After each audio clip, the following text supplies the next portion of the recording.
So we're gonna make Southern cornbread. This is not gonna be at all sweet like a Jiffy Mix or something would taste. This is a savory cornbread, which is traditional style Southern. So if you're in the South and you're accustomed to that, that's fine. If you come to the South and you order cornbread, it's probably not gonna taste sweet. In my bowl, I have 2 cups of White Lily self-rising cornmeal. This is the brand I'm used to. It's what I grew up using, what my mom used.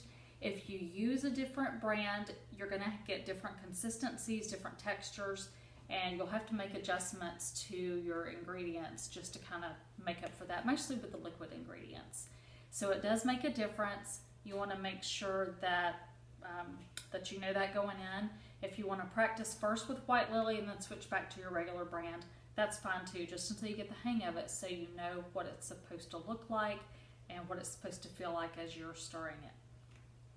And to that cornmeal mix, I'm going to add almost 1/4 cup of vegetable oil.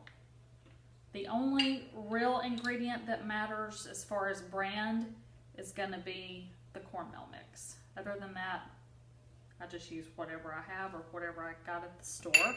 So that was just a tad bit less than 1/4 cup of vegetable oil. And before I go any further, I do want to go ahead and put Crisco or lard in my iron skillet. I use an iron skillet to cook my cornbread because it seems to do such a good job. It's what I'm used to, it's what I grew up with. And just the way it finishes it just makes it prettier, I think. And to put that in there, this is just regular vegetable shortening. You can use lard. I have both, so in my recipes, depending on what I'm doing, I will use one or the other. I put it into the pan with a paper towel because I don't like getting this stuff on my fingers. You can put it in with your fingers, there is no problem with that. I just don't like the way it feels on my hands, so I use a paper towel, and it does just fine. You don't want to cake it on there, you just want a good amount just to cover your iron skillet to make sure your cornbread doesn't stick. And if your pan is seasoned well, it won't stick even if you don't put quite enough vegetable shortening in there. But I can tell you, the best way to season an iron skillet is to cook in it. So if you have one, even if it came to you in a box that said it was seasoned, go ahead and season it again according to the manufacturer's directions, YouTube videos, whatever. But go ahead and season it again and then cook in it a lot. And cornbread does a really good job of seasoning. So that's one good thing to practice. So if you can see, it is coated pretty well. There may be some things in the video you won't be able to see that well because of a glare. I have tried everything I could do to get that taken care of, and just because of the setup I have, that's not working. Even with professional photography lights and all that, it's not going to work. So I'm hoping you're going to be able to see well enough to see what I'm doing. Okay, next, so we've got almost 1/4 cup of oil added to our cornmeal mix, and now I'm going to add an egg. Some people like to crack it in a bowl first before they put it into whatever they're making, just in case they lose a piece of shell so they don't have to fish that out. And I always keep a trash bowl next to me. Lifesaver. That way I'm not trekking back and forth across the kitchen every time I need to throw something away. Or especially if my hands are dirty, I don't have to reach down under the cabinet and try and open a door. So I've got those 2 in there. I am going to go ahead and stir it just a little bit just to break the yolk on that egg. Just to kind of break it up some so all your egg doesn't kind of end up in one spot. Don't know why I do it that way. It may just be part of my quirkiness. Okay, I don't measure things normally, but I'm doing it this time. I started out making these videos for my daughter so that she could make cornbread and biscuits to make dressing for Thanksgiving last year. And then there were a few things that we wanted to change in the video, so I decided to remake them this year, and plus we're in a new house and got a new kitchen, different setup, so I wanted everything to be consistent, so I wanted to start making the new videos here, so I decided to remake the old ones. This is the 3rd time I'm making this video because I came home yesterday after making my initial videos and got ready to add to them and then edit, and found that a certain spouse had eaten some of my food props. So he didn't know and felt terrible about it, so we're starting over. That just means more cornbread biscuits, right? Okay, so I got that mixed up a little bit. Back to me not measuring stuff. We're gonna guesstimate as to how much buttermilk I'm using by how much is left after I pour it in, and it's gonna change. It will not come out the same every time. You may use a 1/4 cup more or 1/4 cup less every time you make it. So exact measurements are not always the key with this. So I've got 2 cups of buttermilk. Your buttermilk will probably say low-fat buttermilk. It could just say whole buttermilk, cultured buttermilk, whatever. The only thing that I watch for is I do not use fat-free buttermilk. Who wants fat-free in their biscuits and cornbread? Not me. So I don't use fat-free. I'm guessing it would probably work okay, but I don't try that. So I'm going to add a little at a time. You don't want to add a lot at one time, because if you get too much, you can't take it out, but you can always add more. And that is not near enough. And we may even have to add more to this.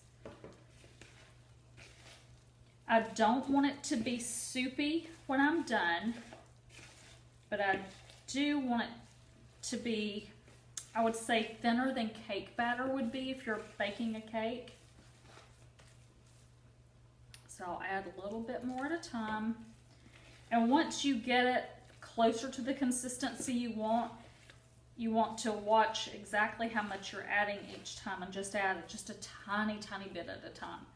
Right now, I knew I could add, about 1/2 cup more at a time, and it wouldn't really make a difference. Now I'm only going to add just a tiny bit to see if it's going to be the amount I want.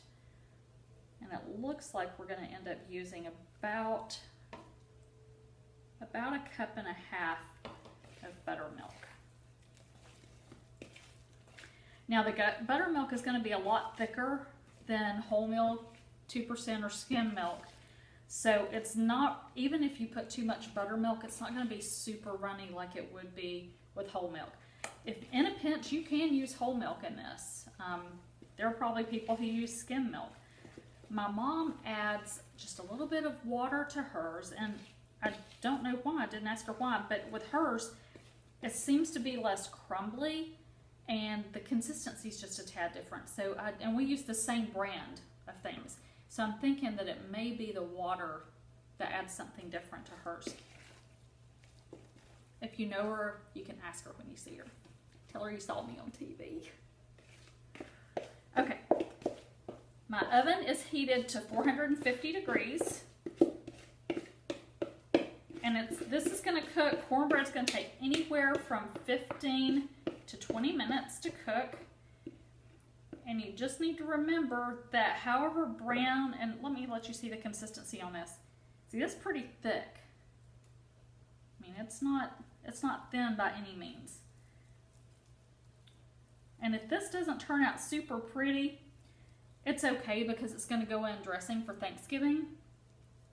But I can tell you that if I'm making biscuits or cornbread and I'm going to use them and put them in dressing or something where I'm going to crumble them up and put them in another recipe, they seem to turn out perfect and beautiful just because nobody's going to get to see it when it's perfect and beautiful. So that's the way it goes.